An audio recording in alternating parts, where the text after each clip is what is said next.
Տարի հայկական ատոմակայանը պլանավորվում է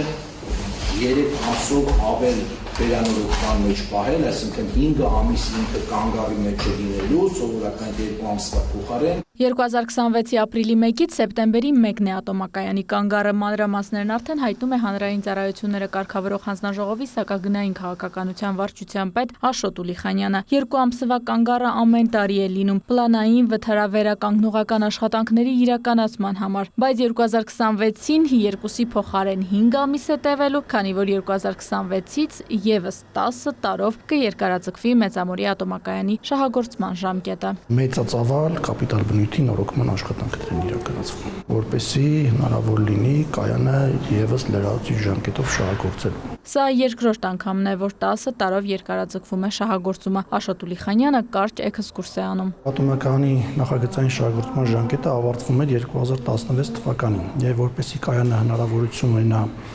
շարունակելու իր աշխատանքը, նախատեսվեց շահագործման ժամկետի երկարաձգման ծրագիր։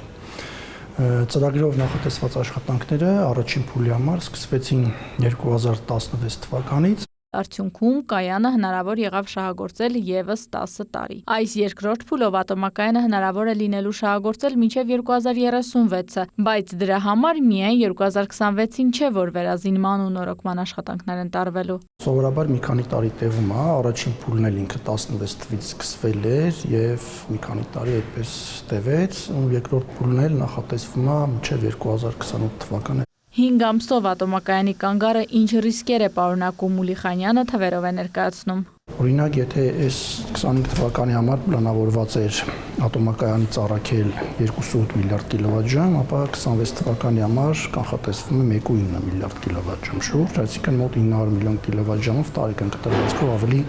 պակաս առաքում ենք ունենալու։ Դա ենթադրում է, որ այս պակասը կլրացվի ջերմային էլեկտրակայաններով։ Հնարավոր է արդյոք էներգետիկ ճգնաժամ, ոլորտի պատասխանատուներն ու փորձագետները միակարծիք են։ Ոչ, էներգետիկ ոլորտի փորձագետ Գևորգ Խախվերդյանը մանրամասնում է։ Հայաստանում էլեկտրաէներգիա միայն ատոմակայանը չէ, որ արտադրում է։ Երևանի շոգեգազային ցիկլով աշխատող մեր երկու բլոկները, Որոտանի եւ Սևանի կասկադների հեկերից որոշակի մասերի ուրեմն արտադրողականության առավելագույն օգտագործումը եւ վերջին տարիներին վերականգնող էներգետիկայում զարգացող հզորությունները թույլ են տալիս լիովին բավարարել մեր երկրի պահանջը ունենալով կայուն համակարգ։ Իսկ Հայաստանում նոր ատոմակայանի կառուցման աշխատանքները համակարգելու, մասնագիտական եզրակացություններ տալու համար կառավարության որոշմամբ ստեղծված Փակ բաժնետիրական ընկերությունը խորհրդատվական ծառայություն է մատուցում կառավարությանը ատոմակայանի մոդելի ընտրության վերաբերյալ ամերիկյան, ֆրանսիական, ռուսական, կորեական փորձագետը նշում է, կարևորը աշխարհագրությունը չէ, այլ այն բացառապես մաքուր տեխնիկական եւ անվտանգային որոշում է։ Պետք է ընտրել այն տեխնոլոգիաները, որոնց մոդելները աշխատել են երկար ժամանակ, ունեն անվտանգային միջազգային ստուգումներ։ Մինչ այդ մեր ատոմակայանը դեռ 10 տարի պետք է անվտանգ ծառայի։ Նորոգման վերազինման աշխատանքները ատոմային էներգիայի միջազգային գործակալությունը վերահսկում է։ Գործող բլոկի երկարաձգումը բացառապես իրականացվում է ատոմային էներգիայի միջազգային գործակալության տեխնիկական գնահատմամբ։ Գործակալությունը մանրակրկիտ ուսումնասիրում է ռեակտորների մետաղների ամրությունը, անվտանգության համակարգերի վիճակը, սեյսմակայունության պահանջները, ինչպես նաև վթարային սցենարների նկատմամբ դիմադրողականությունը։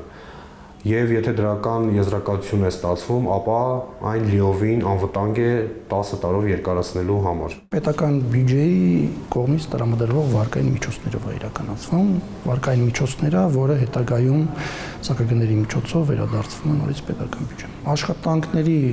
շրջանակում ներգրավում են եւ դրսից կապալառու կազմակերպություններ եւ տեղական կապալառու կազմակերպություններ, այսինքն կախված աշխատանքի մրցույթ հայտարարվում ընկերության կողմից, մրցույթի մասնակիցներից ով հաղթում է, դա էլ է աշխատանքն իրականացնում։ Իրինամ Կրչյան, Մհեր Կիրակոսյան, լուրեր։